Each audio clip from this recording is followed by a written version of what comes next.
blockchain experts for you here today. I'll just like to begin by introducing Professor Bhagwan Chaudhary very briefly. So he's a professor of finance at UCLA Anderson School of Management, and he's also been a visiting faculty at ISB from day one. He's also very passionate about financial inclusion. He's the co-founder of Financial Access at Birth. So Professor, we're really glad to have you here, and I'd like to hand it over to you.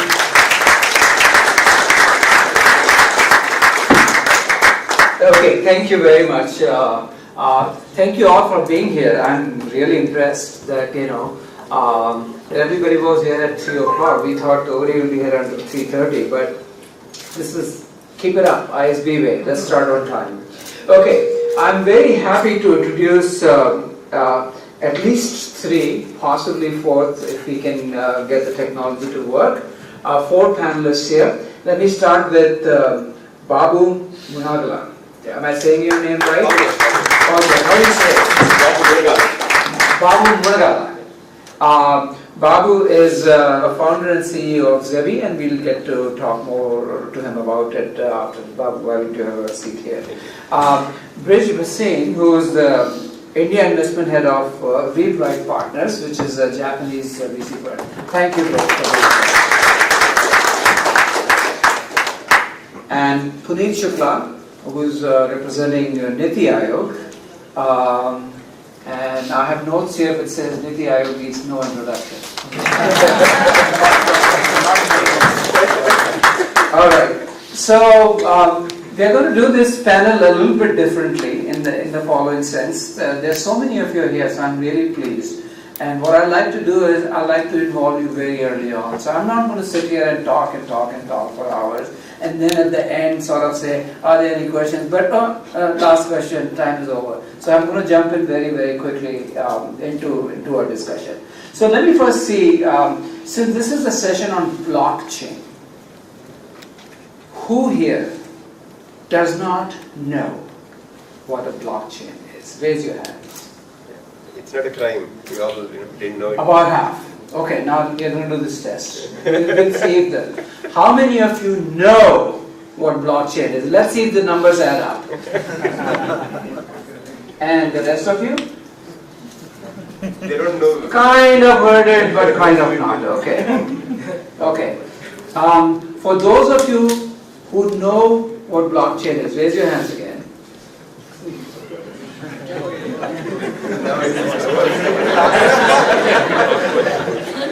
So you're scaring them. His usual way he conducts his classes. Okay, for those of you who know what blockchain is, do you know the difference between a cryptocurrency like Bitcoin and a blockchain? Okay, few. So what I'm going to do is I'm going to give a quick 2-minute version of what blockchain is for some of us who don't know, and then we will quickly get on to the discussion. Okay, so and you guys can help me. So here's what a blockchain is. You see, let's think about it as a way of keeping records. Way of keeping records. Anything. So let's start with financial transactions. How do I keep record of it? Well, one thing is I can write down and I can say, I owe Colonel Bakshi 100 rupees. Okay. This becomes a transaction if I shout it out loud and everybody hears it. If everybody heard it and they say, yeah, we heard Bhagwan say that I owe him 100 rupees, it becomes a valid transaction. That's how societies are based. Society, if everybody agrees that this happens. So what do? In the old days, people used to write it down on stone. They would say, I owe Colonel Bakshi 100 rupees. You put it on the stone and we put it in the village square for everybody to see it. So now that it's on stone, there's one property. It cannot be erased because it's indelible. Second is, everybody got to see it. So no one person owns that property. It's not the government. All the villagers know it. Blockchain is your electronic version of this system. So what we do here is we say, I owe Colonel Bakshi 100 rupees. Now we don't have villages, we have internet. which means in principle we can expand who gets to see it through internet. But the trouble with the internet, of course, is that how do I make sure that nobody is going to mess around with this message? This is I owe money. So we need some trick, we need cryptography. So we need a way to make sure that this message cannot be changed. Okay? And then we are going to do something else. We are going to create a blockchain. So what's a block? I'm not going to just have one message, I'm going to have 100 such transactions and put it together. So I make it a block. I owe you 100 rupees, Professor Chandan owes Babu 500 rupees. So I take a series of transactions, make it into a block, and then what I'll do is, I'll use mathematics to create a unique identity for that block, like a fingerprint. Okay. Now fingerprint is not the whole information, but it uniquely identifies that piece of block. That fingerprint is called a hash. We create a hash of it, which means that particular set of transactions has a unique hash that is associated with it. And then we say, okay, computers all around the world, please confirm. No, I can't hear you guys. Welcome. Can you hear me?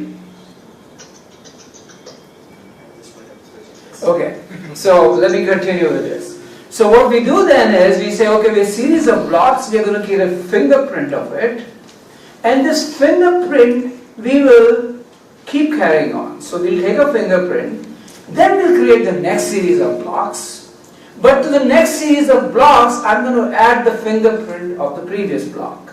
So the new block becomes the old fingerprint plus a bunch of new information. Then what I do is I take the fingerprint of this fingerprint plus the block, create a new fingerprint. So block number 2 refers to block number 1 through the fingerprint. Then block number 3 refers to block number 2 through the fingerprint. And all I'm carrying forward is basically this fingerprint called the hash. Why does this work? The reason it works is because we all verify the fingerprint. And then that becomes part of a permanent record. So once you reach fingerprint number 500,000, nobody can go and erase and change something in the past, because even if you change it by a tiny bit, the fingerprint changes completely. And if the block number 3 fingerprint doesn't work, the 4 doesn't work, so 5 doesn't work, so 6 doesn't work, so the whole thing falls apart. That's basically, briefly, the idea behind the blockchain. So why is it exciting? The reason it is exciting, and we'll talk about that in a number of cases, is because we need to keep records of all kinds of things. And we want to be able to prove that they are authentic, that nobody has changed them. So even if you know nothing about cryptocurrency, just understanding blockchain can allow us to put records like land records, your identity, your transcript, your certificate, your birth certificate, your death certificate. You can create fingerprints of it, put it on the block. Block becomes a permanent set of identity, and then you can always prove at any time that such a document existed. So that opens up a number of business opportunities. So let me start with Babu and tell us a little bit about what Zebi is doing in this space of blockchain. Yeah, certainly. And let me warn my panelists a little bit. I have a very short attention span. So if you speak too much, I'll stop you and interrupt you. Please do. Okay? Because otherwise it's hard to keep track of it, even when I'm not, even when I'm sober. Yeah, so Babu. Yeah, I mean, Zebi, the word Zebi comes from Zebi byte, a very, very large number, 1 trillion gigabytes. And that's how much data was getting created when we started Zebi, like in 2015. We started off as a big data company. And within a few months, we realized that data security is a very, very tricky thing to solve. And like Professor said, how do you keep data really protected? It's so easy to read, it's so easy to manipulate. If you look at land registry or education records or even birth records, the paper records are actually tamper-proof, more tamper-proof than the digital records. Like we learned with Aadhaar. Yeah, Aadhaar, the paper is traditionally, it's difficult to, if you forge paper, at least you can be caught 1 year later, 2 years later, and you can trace back and say, oh, okay, this looks a little bit different from the original, right? But with digital, the data can be completely tampered and nobody would even know. The trace can be completely erased, right? And so we were looking for solutions. I honestly didn't know blockchain in 2015, early 2015. So we were looking for hardware solutions that actually make data immutable. And fortunately, by end of 2015, we came across blockchain. So we never looked back. We created our own Zebi private blockchain. Spent a lot of time, more than a year, 2016, and a bit more in 2017. And we had to do this because there was no blockchain that treats data as a first-class citizen. How do you protect data? How do you make sure the data is accessible quickly, easily from the APIs, from the business organization? So there are two things I want to make sure. First of all, this is very encouraging. In 2015, he didn't know what blockchain was. And in 3 years, look where he is. So that means all of you guys at ISB, if you're just entering, it's still early. There's still a lot of work to be done. So in 3 years, you can be Babu. True, yeah, you can be more. Yeah, we want okay. growth. We want, And the second thing I want to say is when you said there was nobody doing this, did you mean nobody in India or nobody anywhere? For big data protection, even right now, you want me to use the mic? So for big data protection, is it better? Okay. So for big data protection, the Ethereum and Bitcoins, they only handle pure, transfer of value. Right? That's the native token or currency, as they call it. And in Ethereum, you can store data, but it's still a kind of a side effect of the overall block. Right? The data is stored as a single block, and how do you access, how do you kind of structure and make sense? It's still after the fact. It's not part of the original blockchain. Right? So in Zebi, we use big data artifacts like Cassandra and Kafka to store the data, make it available for access. Please throwing some of those jargons so that, we No, don't know we have what that is. Okay, all right. When Cassandra makes it easy to store unstructured data, right? If you have a lot of attributes about a person or an application document, it doesn't have to be, the data model doesn't have to be known a priori, right? So for the properly structured base elements like a name and date of birth and basic fields, we actually use MySQL as a structured relational database. Right? So that's why we had to create. There was nothing existing, and even Hyperledger wasn't there in end of 2015 when we started. So when you started in 2015, there was very little of it available. Yeah. Okay. So let's come back to what Zebi is doing. Let me move on to Bridge. Now, you know what? Let's not do this. Hey guys.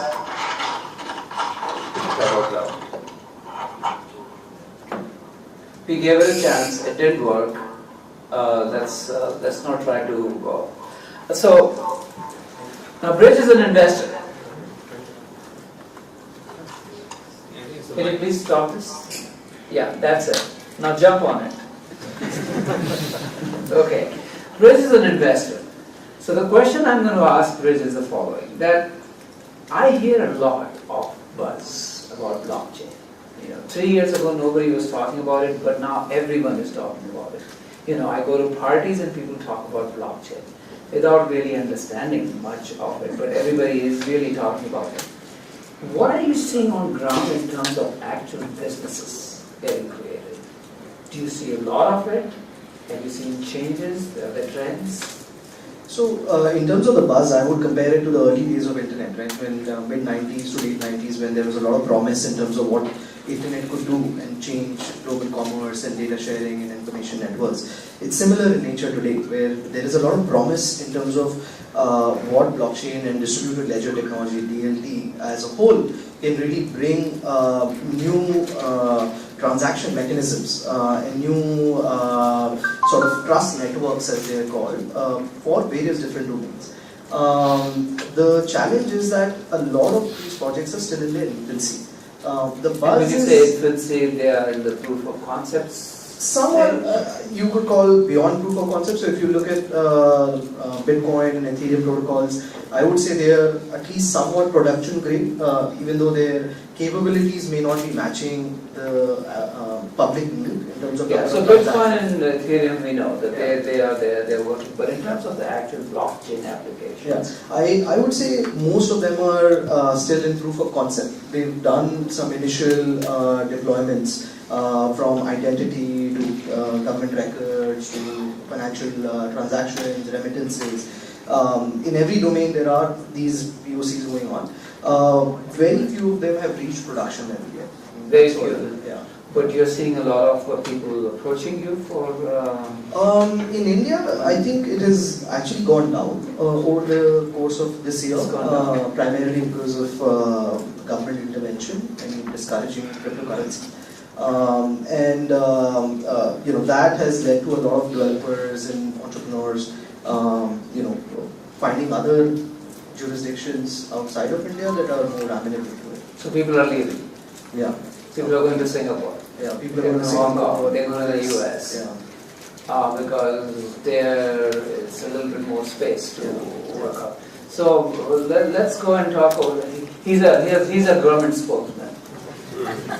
That's a good thing. So that depends on whether the media present here. what the heck are you guys doing? Why are you trying to why aren't you telling the government that we can't really kill this creativity here? So exactly, that's what we're doing. That's what you're doing. So I'll just add on to your initial introduction of Niti Aayog, which needs no introduction, which is slightly wrong and very presumptuous for us to say.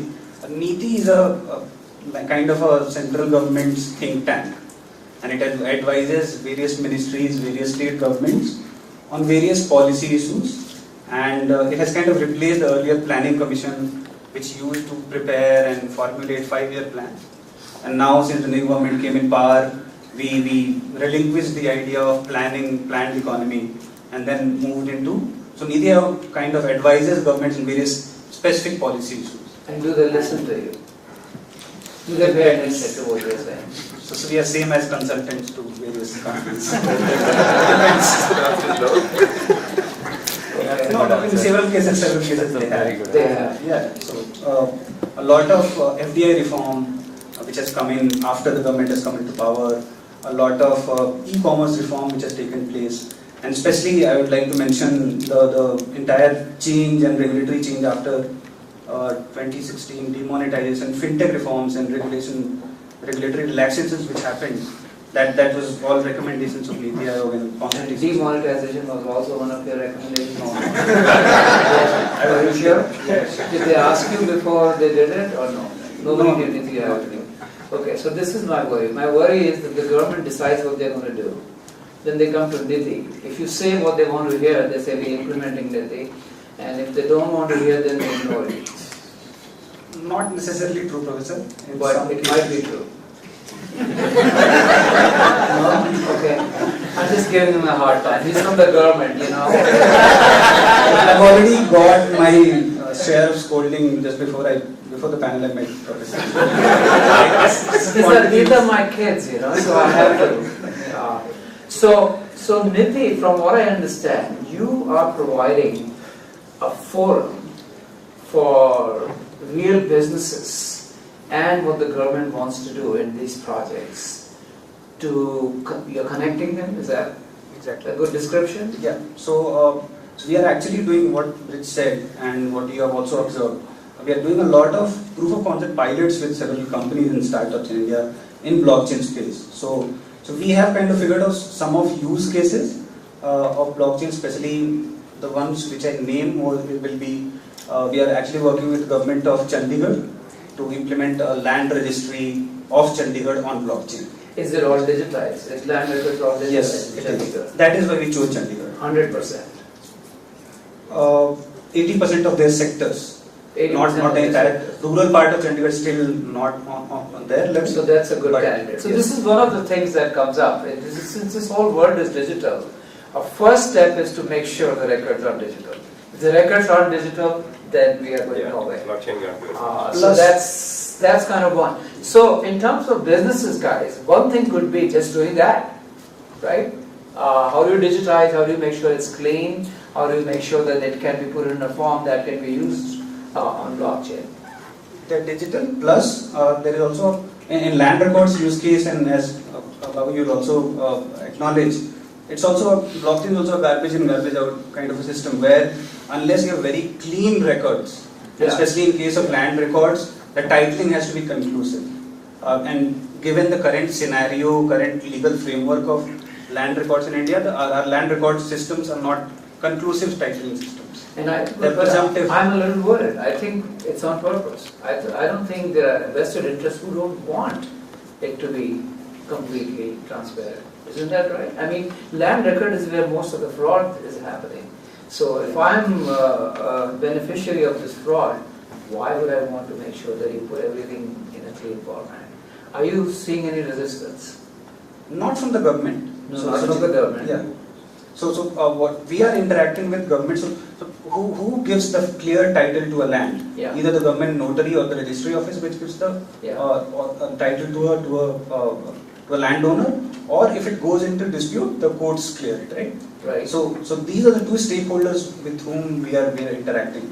Okay, And so Chandigarh is a very special use case where the land records and titling has been made only in last 60-70 years. They have changed only like 2-3 times on an average in the last 60-70 years. So it's that's much good. easier for government also to have a very So it's a good clean candidate. setup. And there might be other states where it might be more difficult. Where Exactly. there is Any normal state would be really a very difficult use case for us to implement.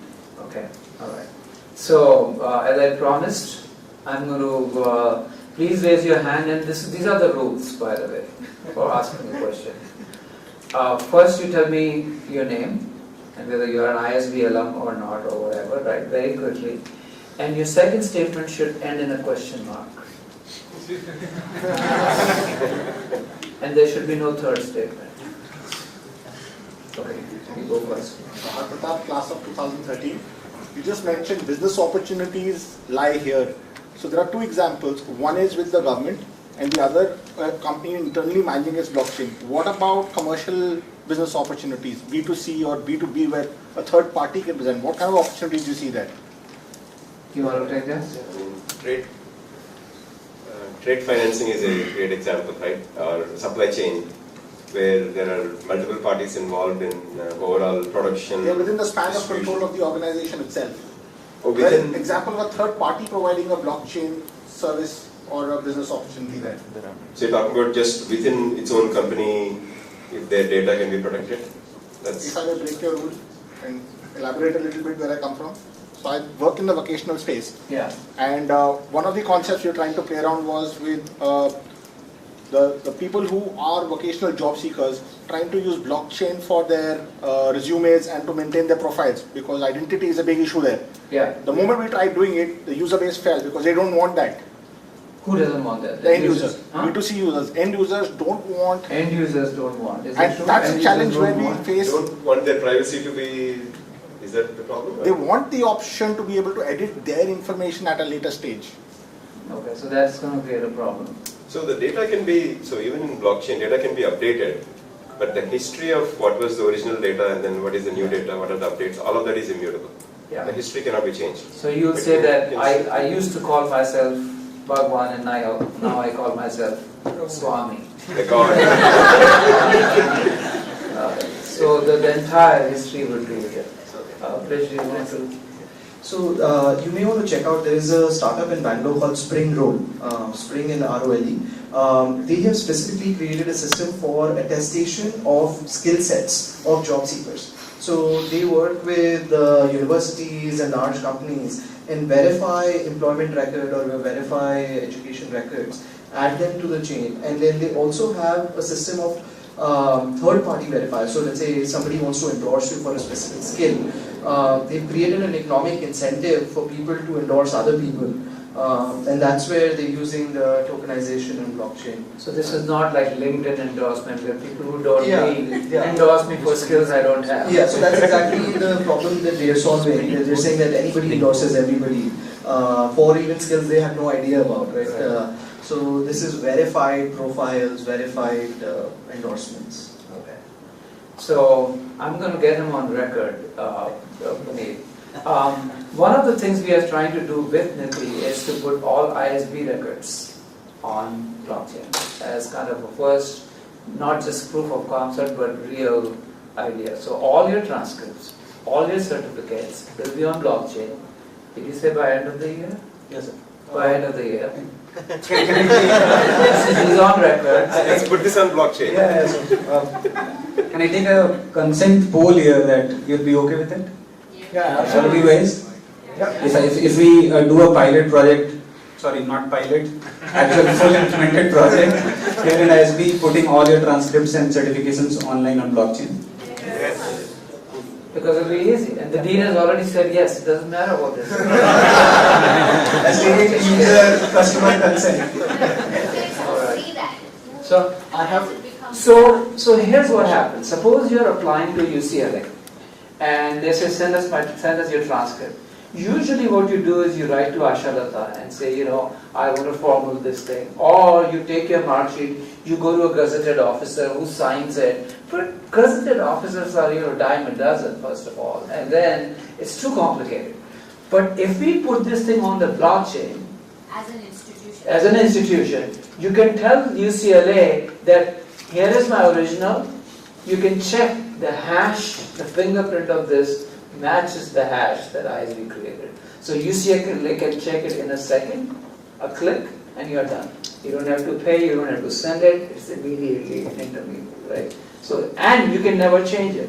So I know that if you didn't get a good grade in finance, how was it? Yeah, right, okay. You can never change your grade from B plus to A minus. Okay. So I'll just explain, Professor, why it got delayed. And no, it's okay. Just it's okay. Why ISB? So why we come to ISB? So the only we look at these use cases in terms of scale and its utility also. So although putting ISB certifications on blockchain do have the utility of not being faked, but we compare the actual data of whether ISB certificates are actually being faked or not by the regular people. And we see that it doesn't matter. If we show it, if we put the standards, then the whole country can be on. Generally, we see that phenomenon very frequently being happened for certificates of public universities. He's rolling back. He's saying we won't do it. No, we'll definitely do it, sir. Our experience of working with public universities took us a long time for us to get them convinced about this idea, and we saw a high incidence of these fake certifications from public universities. No, so it doesn't have to be fake. ISB it won't be fake, but it will be a proof of that this can actually that work. helps us. So let me go to. He's actually doing it for triple IT. Is that right? We have already done it for triple IT Basar. But don't say I've already done it, because I'm going to kill you. Okay. You haven't done it, right? Well, it's there in the live system. We haven't provided the APIs yet, but the data protection is done. The API use case. You're working on it. Yeah, we've started it. Okay. It's live. Okay, all right. It's not a POC or a pilot. It's not a POC or a pilot. It's done. We haven't yet. I mean, we use. So you can show it to us a demonstration of it right now. Yeah, there's a laptop here. Okay, so we are going to after the session, he's going to give us a demonstration to those of us who are interested, because I don't believe it.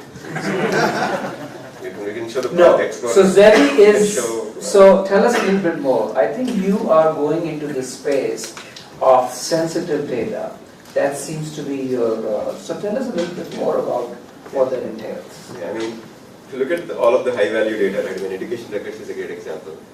Basic ID records, I don't know if you really implied that or not, fundamental ID information that I am this person, I'm from this place, this is my phone number, or I'm not a criminal. All of that proofing, currently, we take it really lightly, right? We show to everybody, the hotels or airports or everywhere, we show all of our background just to prove that, we are eligible to enter the airport or to the hotels. But it doesn't have to be. I mean, there is a concept of zero knowledge proofs that's done in blockchain, and also another pattern called what we call as safe answers. And this one, by the way, MIT has coined this term, safe answer. So the requester would ask the question, does this person have this salary or not? And then the system will answer yes or no. So the system will never reveal the data. So you can only prove authenticity of a piece of data. Right now when you go to the airport, they say, show me your Aadhaar card. Aadhaar card is my Aadhaar card number. Nobody should see it, right? Yeah. They don't need to see how old I am. They don't need to see what my income is, right? When you do with credit cards, all sorts of things. His point is that all they need to know is whether or not I have the boarding pass and I am Bhagwan Chaudhary, right? Yeah, and I have the ticket, I'm eligible to travel, I have visa, all of those things can be automatically verified while keeping the privacy intact. And if I go to a bar, all they need to know is I'm 21 or older, right? That's all they need to know. They don't need to know whether I'm married or not. And yeah.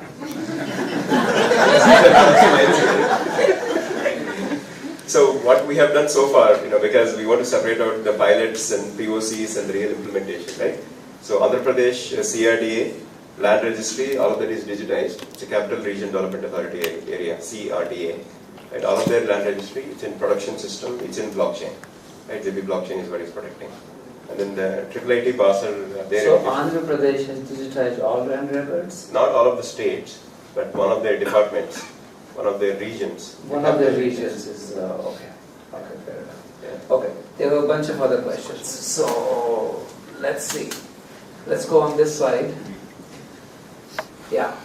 Okay, Yes. so with land records, right, you need to survey it. There needs to be someone who proves the exact, whether it's not going to another surveying number. Who's doing that bit? So let me say, they are not in the process of creating authentic records. This is just a way of storing it. So somebody needs to do that work. So they are not going and saying, oh, he's saying this is the record, now can I create a permanent version of it that cannot be changed. Is that fair? Oh yeah, absolutely. Like we are protecting the data, making sure it cannot be tampered. You're not creating it. Right? Yeah, we're not the owners. I mean, that's what I think you were hinting earlier. The problem it would solve is the same record not being traded twice. Right? So you'd create a single point of authenticity on that. So things where you have same person sold the land 3 times over, those kinds of things would be prevented. So because there will be a record of the whole thing. And incidentally, that's what makes it into a currency.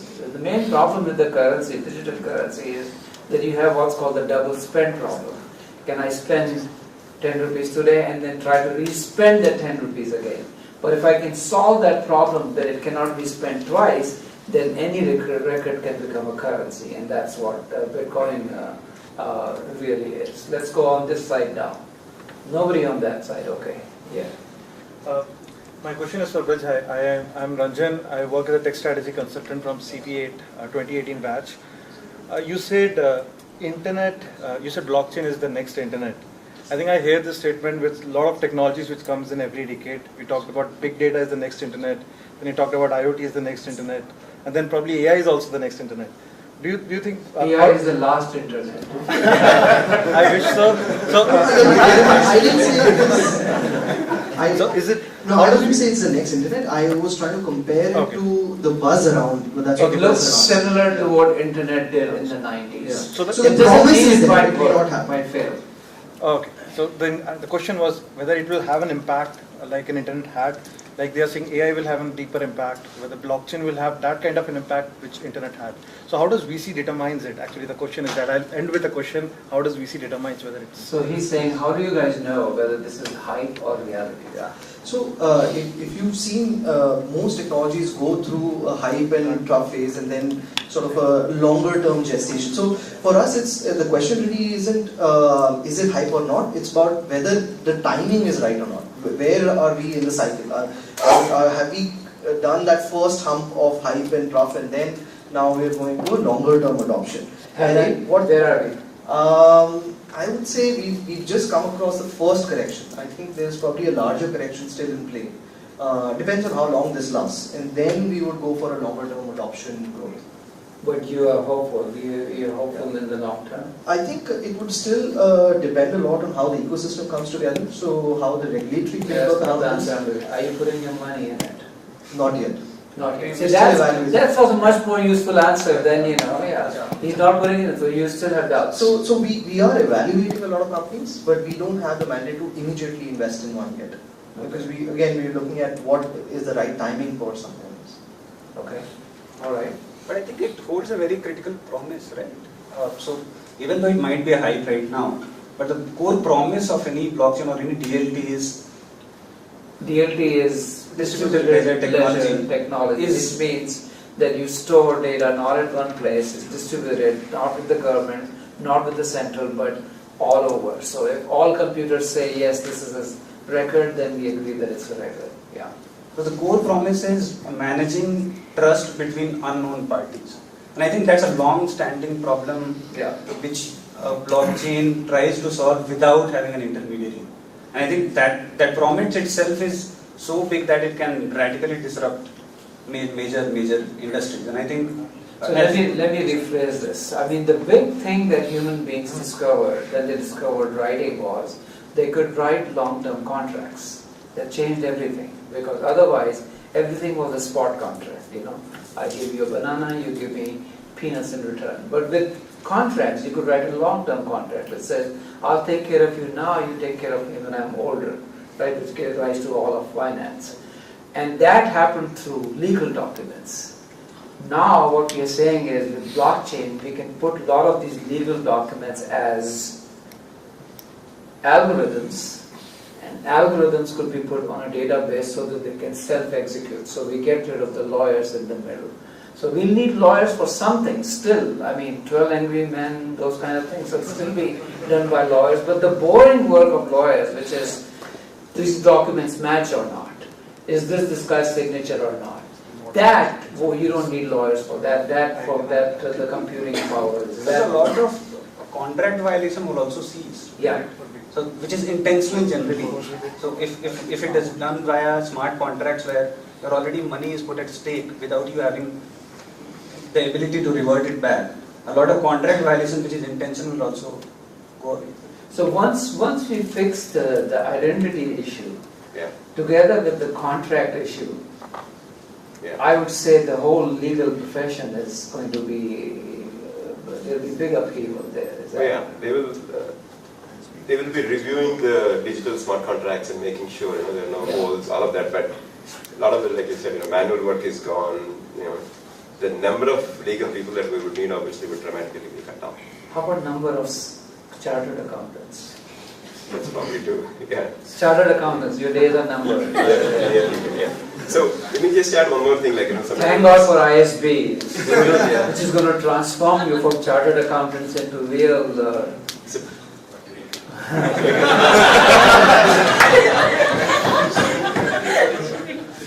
So I wanted to respond to your question about is blockchain real? Is it actually going to help? Can it change anything? What's the big deal? And you already told us that you're not ready to invest yet. Right? That's okay. That's okay. Yeah. So I want to just clarify one other thing, kind of along the lines of what Professor was saying. Right? If you look at Bitcoin currency, it's a very, very, very powerful currency because there are a few simple characteristics that none of the existing currencies can do. Like look at US dollar or any of the major currencies or Indian rupee, right? Can the owner of the currency guarantee us that this is the total number of currency notes in circulation? Nothing more, nothing less. Nobody knows. Even in US dollars, nobody really knows, like factually. How many fake notes are there? We don't know. As long as it doesn't impact my government, as long as I'm going to win elections next year, as long as it doesn't impact the regular day-to-day living, that's okay. So you're saying fake and also uncertain monetary policy. Yeah. Who knows whether the government is going to print a lot of money or not. So we are not sure what the monetary supply is. Yeah. So in terms of that, Bitcoin is like gold. The amount of gold is fixed. Absolutely. Number of Bitcoins are fixed. So There is a very high level of finality, right?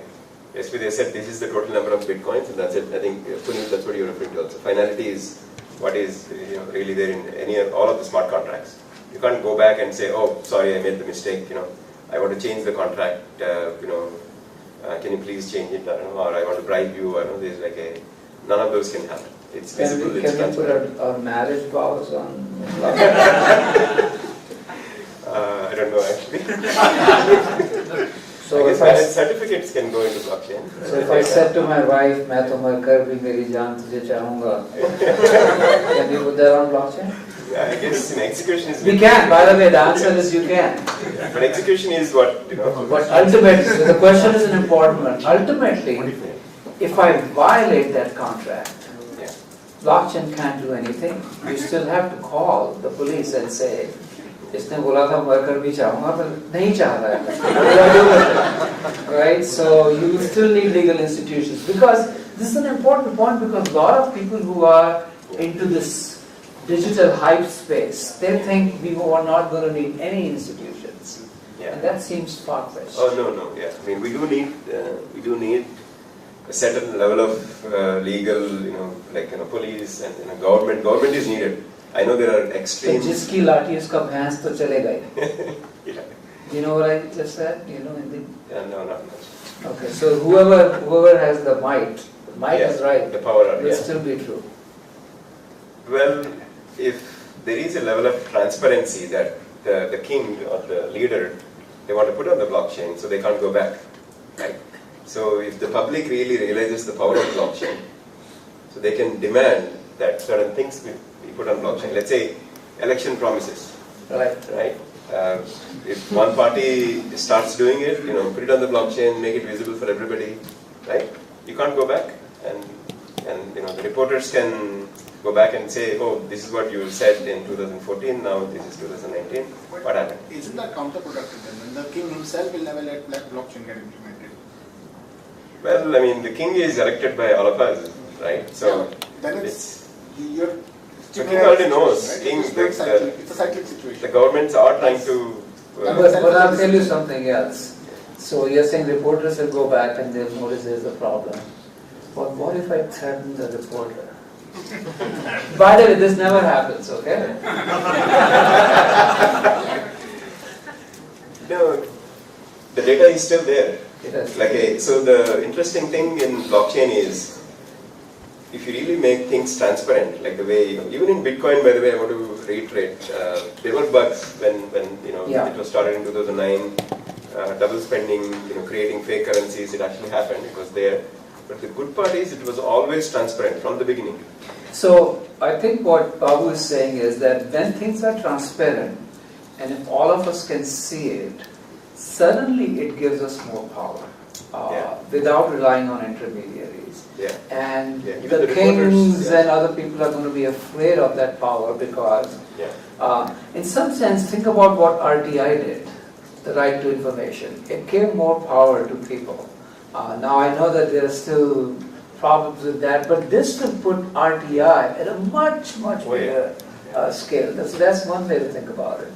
That's good. Yeah, and therein lies the promise, right? Where internet democratized access to information, and this would democratize access to transaction data, right? And access to or removal of intermediaries when it comes to verification of these transactions, from banking to land records to various different use cases there are, where the trust is not inside a central authority, but it's more distributed.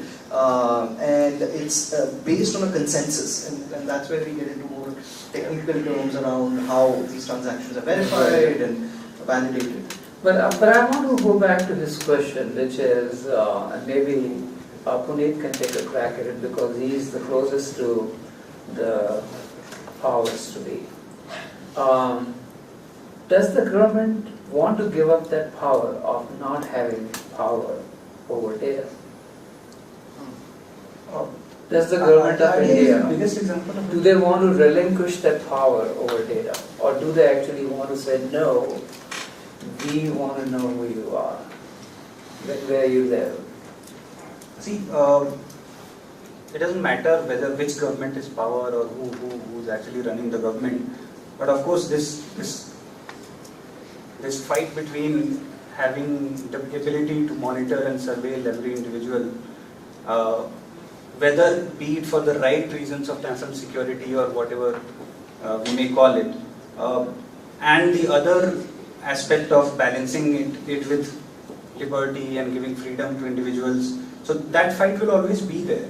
But I think a lot of progression and mentality in the government towards which aspect it is leaning to, which side it is leaning to, should be judged via the steps it has taken. So Why the what? Via the steps or initiatives it has taken. So Where does the current government stand on this? Are they leaning more towards, do you want to keep the data, or are they saying we want to democratize the data? I think it's definitely towards democratization. Okay. And That's encouraging to know, isn't it? a lot of see, we were talking about so Aadhaar example might be taken here, and although there is a lot of criticism about unique identity having able to surveil every individual and whatnot, but we have to understand a lot of India's population, majority of it does not have any unique identity at all. So given the mandate, usually in a financial inclusion center, and you know the extent of unbanked population in India, I think it's a very genuine claim or genuine step for government to take, where every individual is given an identity. Whether that has to be given via a biometric database or not, that's a different call. But I think it's important that we need to have that identity. We need to ease in the entire process of uniquely identifying an individual, and that has led to a lot of reduction in leakages via these public distribution schemes. It has happened almost close to 1 lakh crore has been saved via these direct benefit transfers to these actual people, and a lot of beneficiaries, host beneficiaries, which were actually created by subordinate government officers only. That has been removed. So I think the pros definitely outweigh the cons. So do you think since we can do this direct transfer now, do you think we are ready to, I'm going to ask this big broad question, do you think we are ready to get rid of all subsidies and just do a cash transfer? You're talking about universal income? Whatever we want to call it, yeah. Say no subsidies, we are just going to send you 10,000 rupees a year. Do whatever you want with it. I think one of the Scandinavian countries was experimenting with it, and they actually stopped that pilot of basically a UBI. And so cash transfers are not a means to reduce subsidies or completely do away with subsidy regime, but there are means to not intervene in market directly. So what you are trying to do is to not intervene in markets via buying of supplies or curtailing demand or curtailing supplies via price, creating two prices for the same commodity, but you actually do that via just cash transfer to the right people who need it. So I think it's still a subsidy, but it's a better form of subsidy intervention as compared to directly intervening in markets. Smart subsidy, yeah. Okay. Other questions? Yes. Hi, my name is Amrita. I'm a postgraduate law student, and I'm here to scope out the competition of blockchain apparently. My question is that with the recent introduction of the GDPR regulations in Europe, and I'm assuming it will spread outwards from there. For those of you who don't know, GDPR is just a new general data protection regulation. It is set up, all the emails you've been getting lately about companies wanting to protect your, take your consent, that's because of GDPR. So that's a quick summary. How does GDPR, and I think blockchain is a really exciting technology, but legally speaking, and from the point of view of privacy, how do GDPR and blockchain, for example, go together? So in general, this issue of privacy and data, that's something that Babu thinks about a lot. So yeah, I'll be very happy, excited, passionate to talk about that. Because GDPR is actually a great idea, but it's created before blockchain became popular. Right? They talk about a lot of things like, individual having the right to delete the data held by institution. So they assume that the institution can hold the data of the individual. So with blockchain, we can actually reverse the whole pattern, right? Why should an institution, why should a bank even know about us, about an individual? Like all the details. Again, they could know that we are a legitimate citizen of this country. We have certain patterns, again, with the safe answers. The answers can come from the blockchain and tell the bank that yes, this person is eligible for banking services. That he's not a criminal, he's not doing money laundering, right? But other than that, if the bank knows too much or the company knows too much, then they could misuse the data, right? I'll talk about the other thing. I won't, give the name of the telecom. It's a big telecom. they had a payment banking division. So they misused Aadhaar big time. So what they did is they opened bank accounts without even telling the users. Right? That's like a very basic thing. And they did it even though Aadhaar had fines, regulation requirements, all of that. But the main problem is they thought that they could hide it. They could hide and they could kind of, get away with not other people or government or not knowing about it. So that is the problem. I think anytime we talk about a big scale solution, there is this fragility that once you break it once, it's gone. The advantage of small thing is it's kind of like a big disease that affects everyone versus little pockets, and that trade-off I don't think humanity has quite figured it out yet. And this whole idea of privacy, I want to ask you a little bit more. Yeah. Is it really too much? Do you think in India, where most of the people are poor, do you think they give a damn about privacy? Or is it only people like us sitting in these chairs who worry about privacy? Where do you stand on this? All of you. I think right now maybe they don't care. I mean, you're right. They're like, if hunger is the first problem that I have to solve, obviously that's my first problem. But once I roti kapda makan, once I cross that, then privacy. I want to have my freedom. I want to do things. But abhi to roti pe hi hai. Kapda makan pehle aane do, and then we'll worry about privacy. What do you think? Well, I mean, the things like the telecom bank doing those unusual things, they could have an impact on everybody, right? Not just on the poor people or the rich people. But that type of negligence, it could only get worse because now we have a centralized system. If there is no decentralized way of protecting that type of powerful thing, people could misuse it in many different ways. Yeah. Like not just in creating a bank account without telling them. It seems a little bit not too harmful because all they did is created accounts. They didn't really withdraw money or anything. But they could do more, right? Once you know that there's a leakage, you can do things without telling users. Much more is possible. I mean, even the timing, right? Here, I think the organizer, Babu, you're saying, maybe the students may not come, or the graduate, the alumni may not come at 3 o'clock. But if we knew that you were going to come here at 3, we could have started at 3. So we weren't sure. That uncertainty, that kind of, we don't know what it's a game theory thing, right? If we know the other person is coming, then we're all going to do the right thing. And if the companies, if the governments know that their actions are being watched, they're on the blockchain, then the whole thing will change. That low trust environment that we have in India. So let me push a little bit more and get these guys to think. How about this whole idea? So I want to think about the good old days. Good old days when we lived in a village, there were 500 people and everybody knew everybody. There was no privacy. So you couldn't have an affair. Forget it. Everybody got it. Okay. But, and if you did it, everybody knew it, right? Now, internet and with Google and this thing, essentially we are going back to the thing where everybody has access to all my information. Is that really so bad? Maybe it's good. Everybody knows everybody, so I can't do bad things. Isn't that the basic idea of a blockchain, right? A public blockchain? You know almost everything about that information put on the blockchain, right? So on Bitcoin you can see whoever has transacted, how frequently. No, but it's hidden with private keys, right? It's not like Bhagwan did something, so he's confusing you. It's not like you get to know what Bhagwan. It's my private key, so you can't really now. If you spread enough resources, you can infer whether Bhagwan did that transaction or not.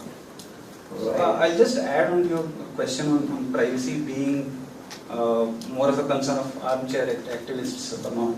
So one point should be very clear, and it's been cleared by Supreme Court as well, that privacy is an individual right. It doesn't matter whether you are rich or somebody is poor, and whether your concerns are not food right now and somebody else's is. That right is not a mass. So you should give me the freedom if I want to make this information public or not. That's what you guys are trying to do. So it has to be an individual choice, individual right to retain his privacy or not. That being said, I read across a survey by Dell EMC where they did a survey across countries where the index was measured over how the general population is likely to trade off their privacy to get other digital services. Like and for India ranked a first. free toaster. Yeah, India ranked first.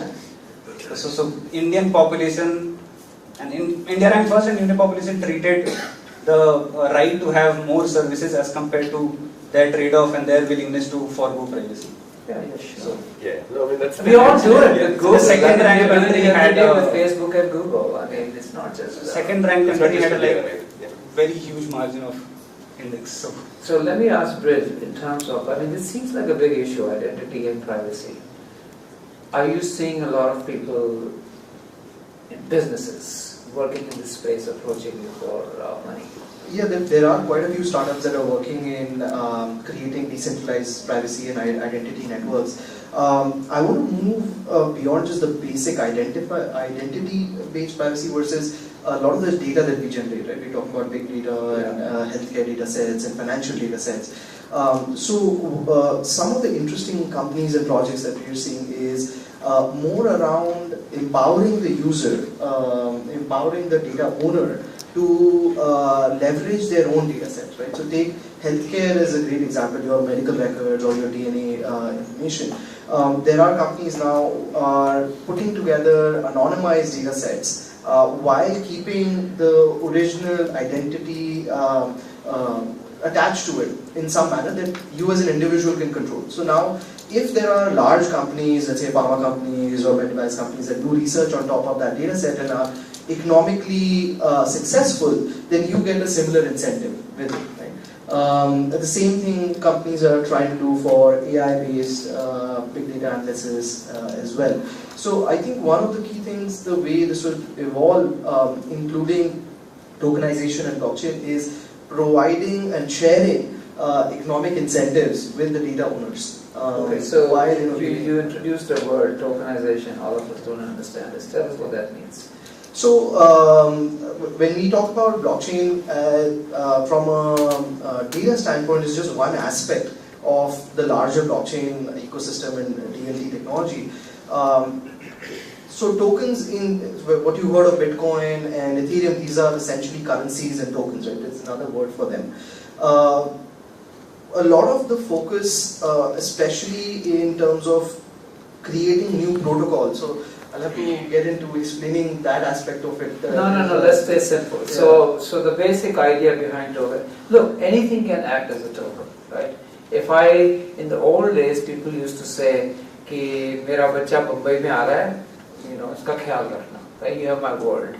And that was basically a token because you're using my trust-based token. Yeah. So I can create my own currency which says Bhagwan currency, and as long as you are willing to treat it as currency, it becomes a currency. So in some sense, you can create tokens which have value, which are within a system, and those can trade and act as a way of. And that's where, from an investment standpoint, that's where we really see a lot of promise in the future. Not just purely in terms of data management or data integrity, but creating new economic incentive model based on this tokenization, which is able to share the proceeds of new economic models, right? So if a company does well and it leveraged your data set, it should share that back with you in some sense. And in a way that it's not really a company, it's a network. So when you create a community and you hold a token as part of that community, if the community as a whole does well, the value of your token also appreciates. Okay, other questions? Yes, let's go. Risha? In terms of what we were saying on privacy versus data being available and individual choice that people should be okay. If it is, let's say, something like land transactions, is that something the government has to say, like your example of ISB, the dean said everything is available, so it's available. So it's land transactions, the government says all land transactions available in this format or none, or is it one individual's choice that it can be their transactions? No, you go ahead. Yeah. So as far as current understanding of land assets go, titling of land, I mean, who owns what land, is definitely a public good actually. Yeah, that's a So- problem. So if you own a land, or if you want to buy a land, right now the current practical limitation is that you have to ensure a buyer beware kind of policy where you have to ensure whether the title of the land from whom you are buying is correct or not and all that. Actually, that has to be in theoretical term, that has to be provided by the state for you to buy land, because land can be a private property and you have the right to buy it. And so titling, at least who owns what land, should be very clear and should be treated as a public asset. How many times you have transacted, what value you have paid for that land, who have you transferred it to specifically, that remains your private concern. Or at least at a point in time, all land titling should be. So the simple answer to that question is that the information that's available on blockchain is not your transaction with your name on it. That becomes public only if you choose to reveal it. So this is Right. like what Babu was saying about there's a whole set of information we provide. So if I need to register a land, right now I provide the entire sale deed. Versus in this format, you can separate title ownership versus everything else, like a transaction cost and all of that. But that is supposed to be public record. The sale deed is supposed to be part of the public record. No, but she's asking that question. She's questioning whether it needs to be or not. It is, that's what the whole idea is. It currently is. So generally, sale And deed is that's why I think what the standard practice all over the world is, you're supposed to disclose how much you paid for that piece of land. exactly. Yeah. Right? Because you have to pay a tax on it to the government as well. So that has to be clarified to. And since that is not clear, that is why a separate black market exists where That is a circle rate. circle rate and non-circle rate being paid in black markets exist. But as you said, theoretically it has to be. But do they need to know whether I'm male or not, whether I'm married or not, what my sexual preferences are? Right now the identity is too coarse. It tells people everything. So the point these guys are trying to do is say, look, for this transaction you only need to know how much you paid and how much taxes you owed. You don't need to know anything else. So you guys can do this, right? So, yeah, what's needed really to make the transaction possible, to make it secure and assure the buyer that yes, is really owned by the previous owner. So there's that debundling of information and Yeah. providing only what you need is one aspect of it. The other aspect I was trying to understand with that question is, for this to become mainstream and actually be useful widely, does it have to be a large decision, like a national decision, big stakeholder So decisions? land is apparently a state thing. So if the state government wants to do interesting things, they can do. All They the don't have to talk to the economic center. models that you were mentioning on which, if you benefited from somebody's data set, so they should probably benefit from that. Those are much smaller, not land type things, so they are separate. The economic benefits as in... You were talking about different, where is it interesting to invest in? No, so for example, Oh, okay. Amazon is keeping track of my buying behavior. So they have that specific information about me, which they use to, target. Right? That's a very specific, small example. His point is that I can own that data, not Amazon. Yeah, the data owner is the individual is what I think basically is like. Those sorts of things, it's much smaller, simpler, easier for blockchain to actually happen Yeah. than the whole land. That's right. Yeah, these are two separate use cases. But basically for large network effects, especially in case of land, it has to be as big as possible. So anything that requires kind of a public registry type of system almost has to be either all or none. Otherwise, I will always be uncertain about, Yeah. I go to this one, is this available or not? This is available and this is not, and that will create an issue. Yeah. Myself, Siddharth, class of 2018. I just wanted to highlight the issue of Aadhaar information. Servers being hacked and people selling that information. Hacking, I never said hacking or no. So No, far we I'm never just said. stating it's in newspapers. We kind of see that. Why can't we put that in a blockchain and make it one? Because your fingerprints, your iris information is just not going to change. Why don't you put it on blockchain? Why can't we suggest government that thing? I did.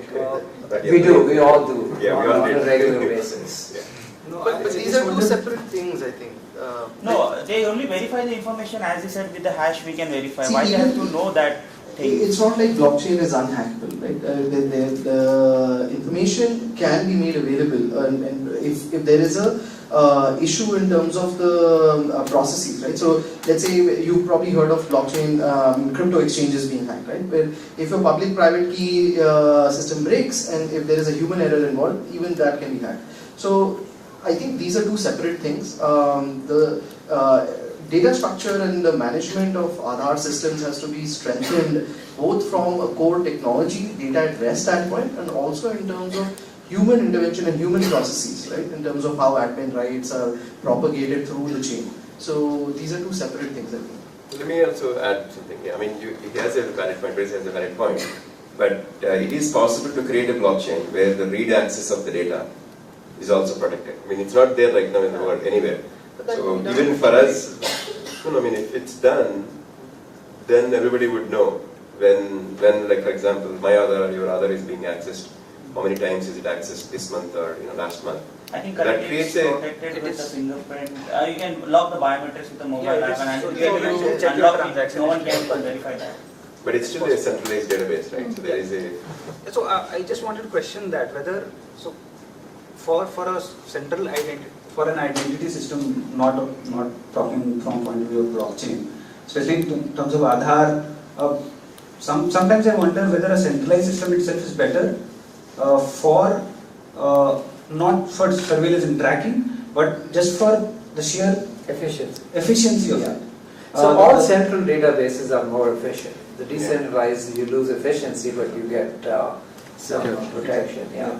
So that was the question, and even though we might propose it to be a blockchain-based data storage system, but the question is not about whether it's a decentralized database or a centralized database. The main debate around it, or what is being reported in news, is that whether Aadhaar enrollment agencies, which are supposed to be adhering to specific guidelines of data collection and data storage, they are actually breaking those guidelines.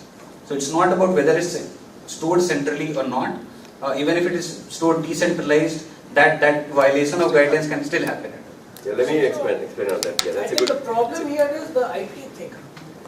IT at the edge IT is what needs to be actually better controlled, rather than pushing all the blame to Aadhaar, the UIDAI. It is actually this level of stuff where we need to be ensuring, and that's where technology can come in, and low-tech technology, I'm not talking high-tech stuff. Virtual machines and stuff like that, which ensures that your data is encrypted in transit and doesn't go anywhere else. Those are the things which I think we need to be. So there is even a better pattern. You should tell us who you are, so that we. So I'm Sachin Garg, I'm assistant professor here. Economics And technology is his expertise. So another thing, Puneet, right? So right now the current pattern is the data is given to this, other departments, and there are regulations, guidelines. Tell them you have to do this, you cannot do this, you cannot do that, right? Authorized agencies. But in my view, when it comes to very, very private, sensitive information, don't even give the data. So there are ways to do it. It's not that easy, but it can be done. And we are in the, like at Zebi, we are in the R&D stages. So we'll need one more year to actually implement and, kind of showcase how it works. ZKPs or Like a system, zero knowledge. ZKP is zero knowledge proofs, and after the session is over, if you want to know, we can tell you a little bit about or it. even multi-party competition for that matter. Yeah. So basically, once the data leaves your central system, it doesn't matter. The other guy, either they're negligent, they're not aware, they don't know what to do, or they're just malicious. In all of the cases, the data is leaking. Right? But if you don't let the data go at all in the first place, Another question you're good. back, yeah. Hi, Yeah, I'm you. Deepika from class of 19. Class of? 19. Current Mohali. Oh, 19, okay. Class of 19. So for companies such as Google and Facebook, their whole business model is built around users' data. So the minute we unbundle this data, it kind of falls apart. So do you see increasing resistance from these companies to adopt to blockchain, or are they finding ways? They should be worried. They would be worried about this, clearly. Because that, you're right, that's their entire bread and butter. And if we all say, no, we are going to keep our data ourselves, they will surely be worried. But there are losses there as well. I mean, we have to understand that, you know, if we all decide to keep our data private, there is some loss at a systematic level, because the fact that we learn from Google Trends is actually good for society. For example, it's good to know that a lot of people are falling sick based on malaria, right? That's a useful information that the state can make use of. So if you keep everything private, somehow you're losing that information. And yeah, I mean, absolutely. So we can still do it anonymously. Yeah. Right? I mean, there is a way, I think, Briz or Puneet, you mentioned the medical research, I think, Briz, you mentioned, right?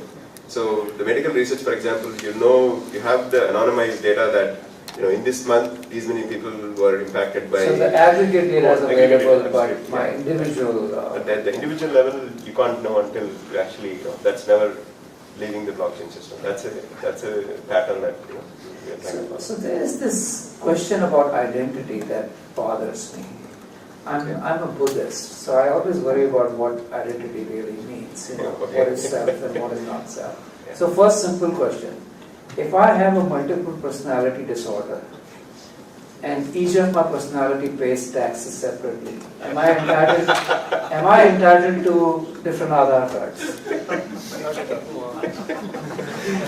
Okay, next question. I'm not the same person I was 40 years ago. My wife complains. She keeps saying, Bhagwan, you're not the man I married. And I said, that's because you keep telling me, Bhagwan, when are you going to change? When are you going to change? So I'm a different person.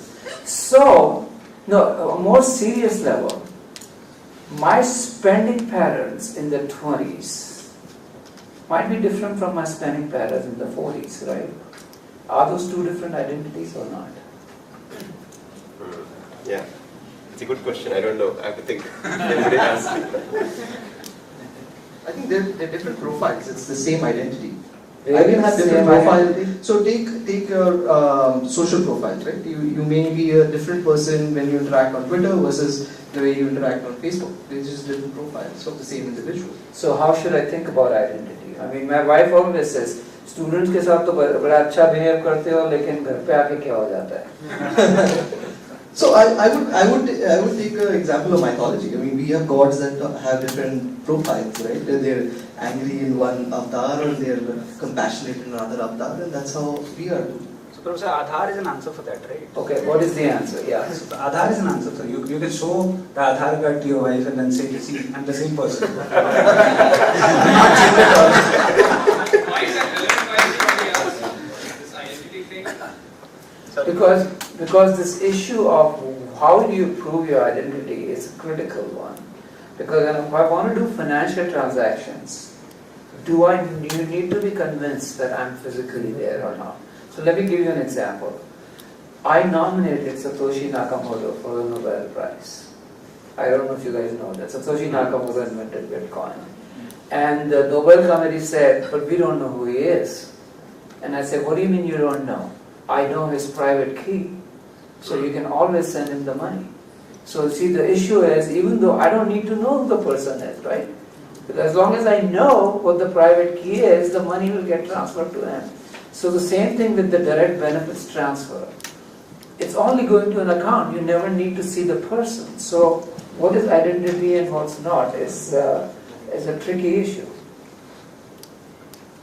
So I'm not just being facetious. I think I'm asking, and I'm wondering if you guys have, are you seeing anything in that? Yeah, I mean, in medical field, certainly there is a lot of technology that anonymizes the fields, and all the medical research typically is done on the anonymized data. So the pharmacy companies, when they do trials or when they kind of mine the data, they don't typically know. But in a lot of other cases like retail or finance or any of the Google or Facebook, the identity is not that well protected, right? And it needs to be. Yeah. Hi, my name is Ronak. I'm from the current class 2019. So I had a question with regards to blockchain. How do you think scalability is an issue? Because obviously the data, as you said, it is in a current system versus in a distributed system, it would be slower. Also, when we saw with Bitcoin, also the transactions took like hours to complete. Sometimes, yeah. Sometimes, and the environmental factors are also bundled along with blockchain. So how do you see scalability? Only with Bitcoin. There are others which don't require the same level of energy use and all that. So there are other consensus mechanisms. But his question is a good one, which is about scalability. And let me spend a minute or two and then yes, it's a very general question. So in general, blockchain tries to balance out three factors, right? People call it, instead of dilemma, you have a trilemma. You have three things to balance out: performance, security, and obviously decentralization. So decentralization does kill a bit of performance. There's no way. You can't go around. If it's completely centralized, like Puneet was implying, right? There's a lot of convenience. There's a lot of speed that you can build because there is predictability of where the data is or where the system is. So you can optimize really, really well and give sub-second response times. But once it's decentralized, you have to talk to multiple nodes, and you really want to decentralize and put the nodes across the world, right? Not just in the same room. Like you can have 1,000 nodes all in here, but if somebody comes in and they could take over and manipulate the whole thing, right? So because of the fundamental characteristic of decentralization, there will be a loss in performance. But I guess the idea is, how do you minimize the performance loss? That's what, for example, Zebi, we do, or Ethereum, they're coming up with new ideas to reduce the impact on performance. so there is a hybrid solution that usually works. So all the data is not sensitive. Only some part of it might be. So the part that is not sensitive, you can use more centralized base. But then what you do is you take snapshots of those and you can put that on a decentralized public database. So there are those solutions. But this dilemma of, this is the difference between China and India. We are a democracy, they are not. They can get things done fast. We take a while to do it, but our system is more robust, I think, than... and this is one of the main areas where most of the startups and companies are working on how do you make existing systems more robust, more faster. So even for a system like Ethereum, which is, I would say, the most widely adopted smart contracting system out there and probably almost production grade, there are companies that are coming up with hybrid mechanism where you have the main chain, the main blockchain, where all the transactions are recorded, and then there are side chains where there will be certain different permission set of nodes that can record transaction on the side chain where they work faster. And then some parts of those transactions or the aggregated hash is then put on the main chain. So there are lots of mechanisms that people are working to solve this. And I think it will not be taken as a very inherent problem of an DLT. It might be solved by a technology. So as I read in a report, it was very clear that it says blockchain is in a dial-up version of internet right now, and it might come to a 5G version very soon. So things like Lightning Network or Interledger, IPFS, and all that, these things have they're trying to solve it, and I think just technology evolution has to take place sufficiently. Real use cases have to be developed to see what scale you want these systems to work on, and I think these solutions can be developed already. So let me take a couple more questions, and I have one last question. Okay, so I think Babu is here and saying it's time to stop, is it? Is that why you came in? You didn't come in to listen to us, you just came in to tell us. I was hearing. Okay, alright. Let me take a couple more questions. Yes. So, with respect, so I'm Pooja Sinha and I'm from Co19. My question is with respect to cryptocurrency, there are some pretty big elephants in the room. So what cryptocurrency essentially guarantees is decentralization and privacy. So my first question is, do I really want that? Because if it is decentralized, if my transactions are decentralized and hidden from the government, how do you tax such transactions? My second question is, when it was discovered that Silk Road or the dark web transactions were taking place with the help of Bitcoin, there was a lot of international flag, and I feel that flag is justified. So what are we doing, or where is the entire cryptocurrency community sort of heading to address these concerns? Okay, that was going to be my question too. My question is, I'm going to rephrase, which is, so the government of India is like you. They are saying we don't want to touch crypto. Anything to do with crypto, we don't want to talk to you. Banks, stay away. But blockchain. The question is, can you really do that? Can you really disincentivize, say people don't work on crypto, but work on your blockchain? Would that lead to some kind of a brain drain? And I don't know. I know that Niti has taken a stand on it. Yeah, so in the coming WIP version of our strategy paper on blockchain, we are actually proposing a different stance as what has been taken by RBI on cryptocurrency. And so actually, if you look at some of the developments that have taken place, you might have noticed, you might be knowing about UPI, which was on the NPCI as a instantaneous mobile payment system. And their recent second version on UPI 2.0, where although whether they intended it for that use or not, but where there is a feature called one-time mandate, where you can actually schedule a transaction via your phone using UPI at a later date to be executed, and which somehow it feels like a very pertinent use case to execute a smart contract later in the day, in the future, by using legitimate rupee currency.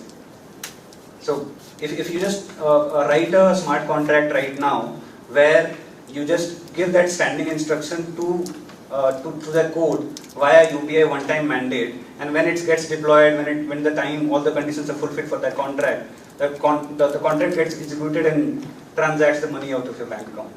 So what was the answer to her question? So what I'm saying is cryptocurrency need not necessarily be always via the mode of this level of intervention, where you can also work on regulated exchanges. You can also work on exchanges where know your customer guidelines and anti-money laundering guidelines are really regulated, and you can mandate all that anti-money laundering concerns which you have, which is currently in place in all these other countries. I think that is a better stance as compared to completely banning the overall space. The major concerns are AML and eKYC concerns, which you can definitely regulate via. So that defeats the purpose of Bitcoin, right? What that isn't that what we're doing with money right now? If we are going to regulate Bitcoin, then that's just regular money. That's not necessarily true. I mean, there are many countries who have taken slightly broader approach to Bitcoin. They want to regulate it. Regulation doesn't mean banning it. I think the difference here is that we are banning it here, whereas other people are saying. And my advice to them when I spoke to Niti was exactly the question I kept talking about blockchain, and they kept asking me, what do you think about cryptocurrency?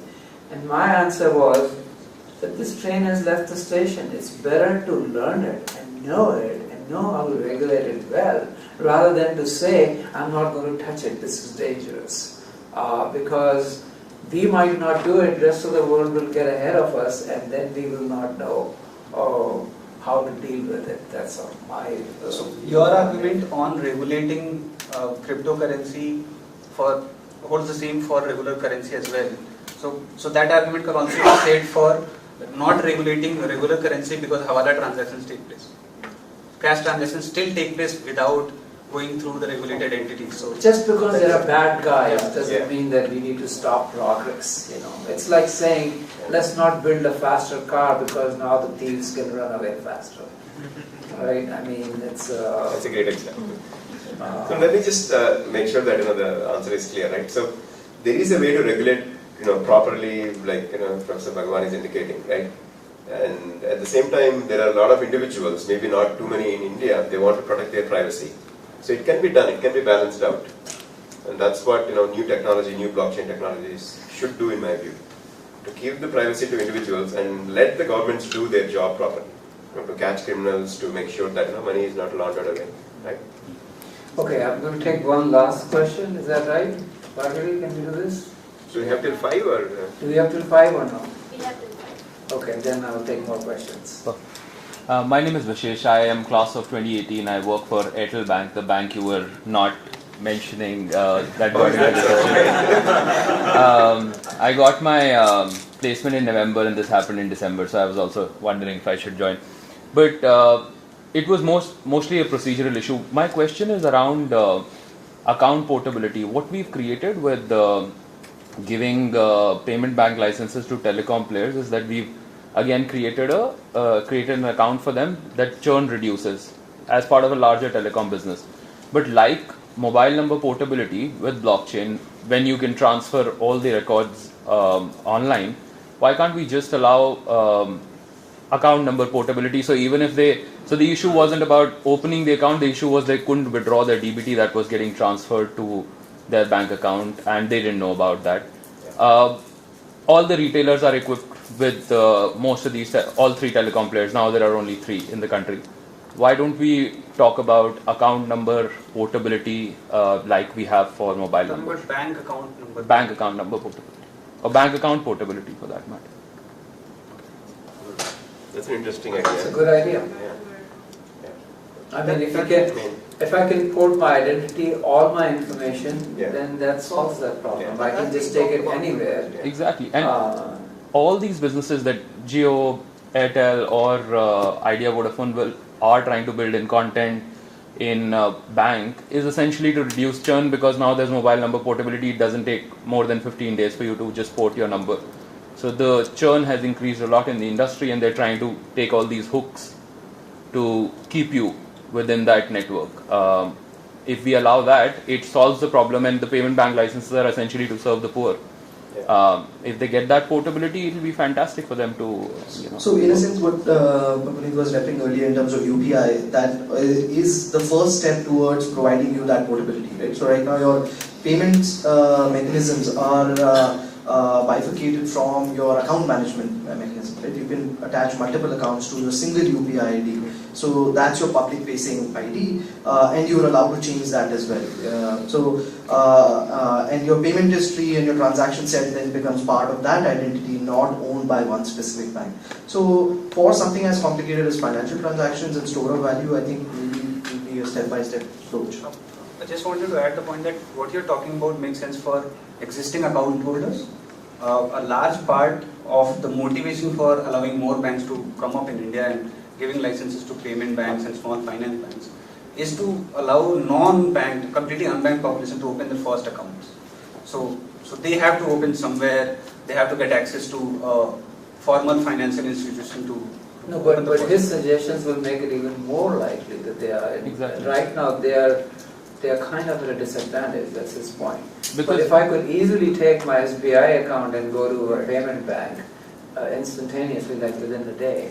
It's not just about the payments bank. What he's saying is, why do I need 5 different bank accounts? My bank account is my financial identity. And if the technologies like blockchain can support it, I can bank with any financial institutes with that single identity I have. That's what Aadhaar also does, right? So generally what you're talking about it just allows you to authenticate or open a new account. It doesn't allow you to transact across. You can send money to people using in the BHIM app. You can send using the Aadhaar. No, that's the point is, I should be able to take all the transactions I've done. That's my identity. Correct. And be able to take it to anybody and say, now you provide me the service. I think that's what we are. So that's where a lot of the NBFCs are moving. So I think there are a lot of business ideas there actually, and I'm going to ask this question right at the end, but let me see, there are a couple more hands here. Yes. So we hear that blockchain is robust, it's transparent, it's watertight. It's enough work. Where did you hear this? Okay. Right here in the panel, it's been quoted several times that how robust blockchain is. Robust, we didn't say. Right?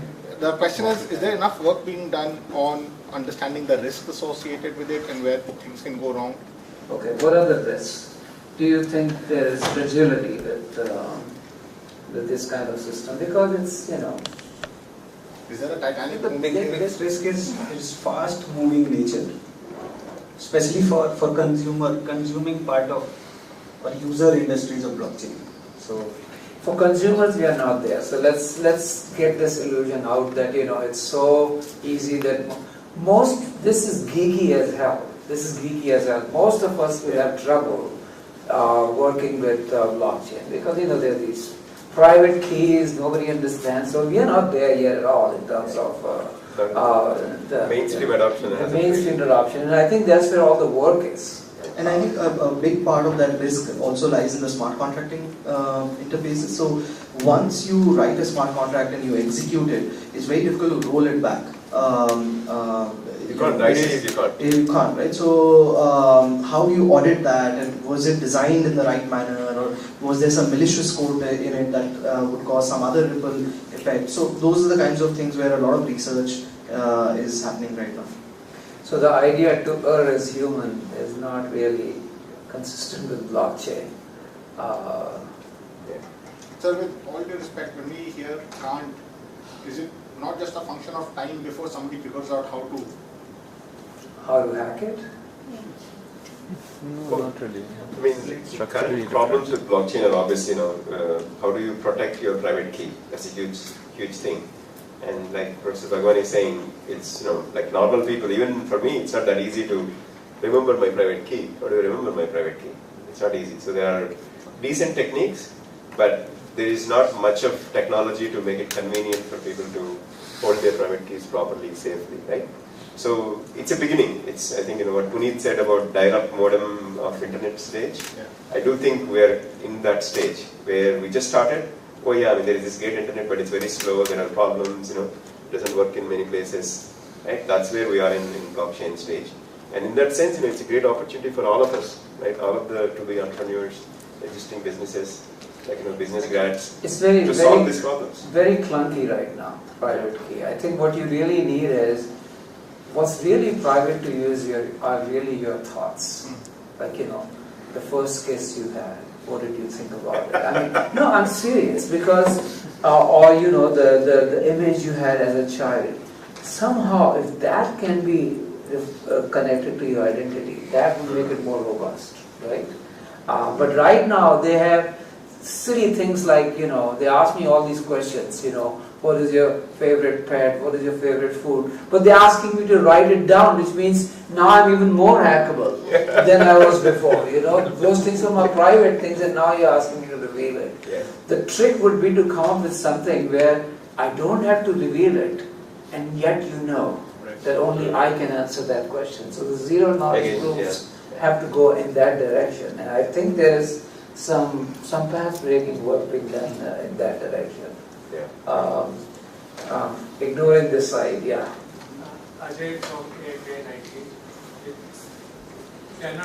We are not touching on fundamental law of uncertainty. That if you try to find or want to find something, you guess it, but if you guess it, you are right, but if you find it, it won't be there. Heisenberg's uncertainty you're talking about? Okay. But it's only subatomic level, but at our level we're okay. We are moving in that fashion only. We are talking about how thoughts or Paramatma and Atma will be, as an entity will be unity in one day. So I think we are reaching a really deep philosophy for this thing. So I'll take one last question from the gentleman over there.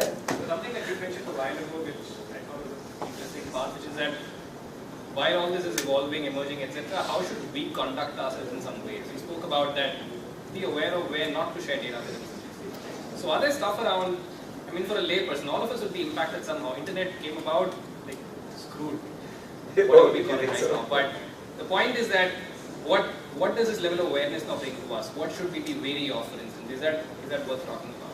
And addition to that question is the following, which I have always wondered about, which is, given that the identity is becoming less and less secure, do you think there can be products that we can design that confuse the Amazons of the world about who I am? Yeah, I mean, I heard.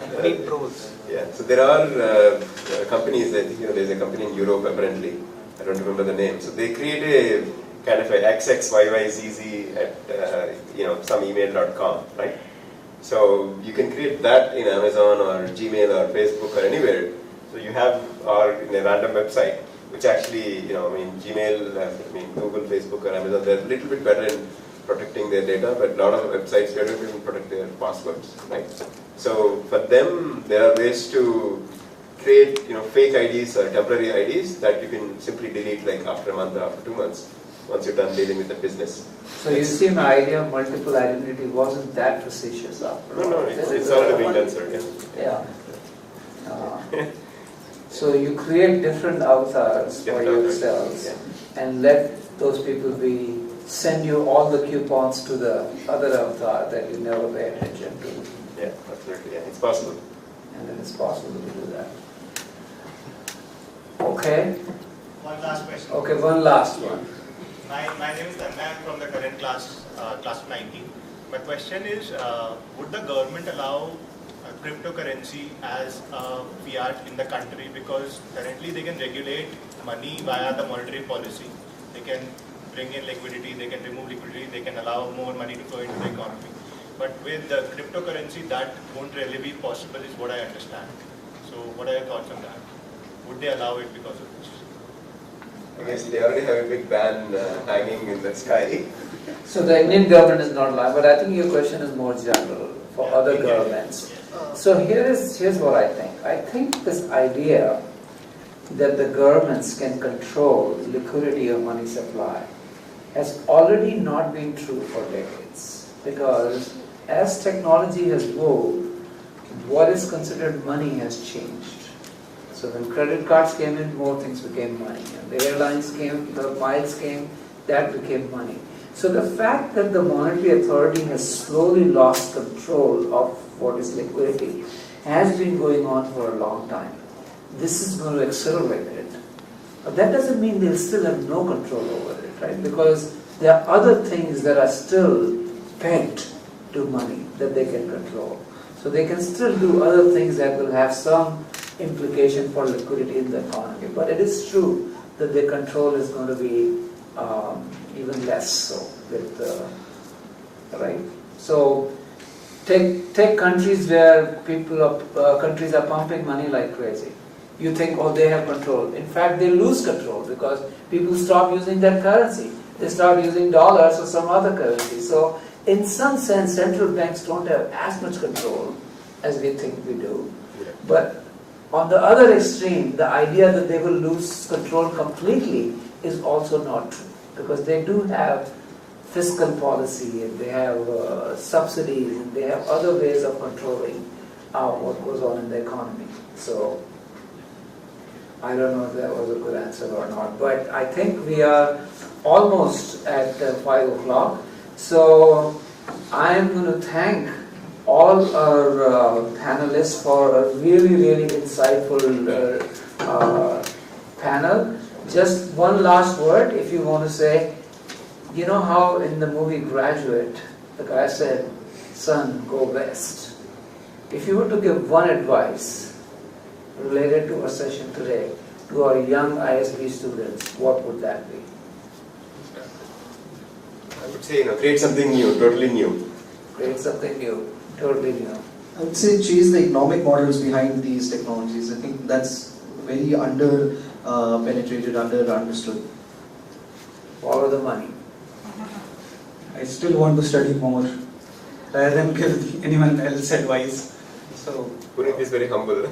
No, seriously. So I would really want to study it more, and probably you would also like to study it even more. I guess advice is to study more. Yeah, explore it well. Which is actually a pretty good advice. And let me tell you that the idea that you stop learning after college is an outdated idea, and the new idea is that you keep learning. Yeah. And I'm fortunate to be in a profession where I keep learning by talking to you guys. So thank you all for coming, and enjoy the rest of the equinox festivities here. So thank you very much.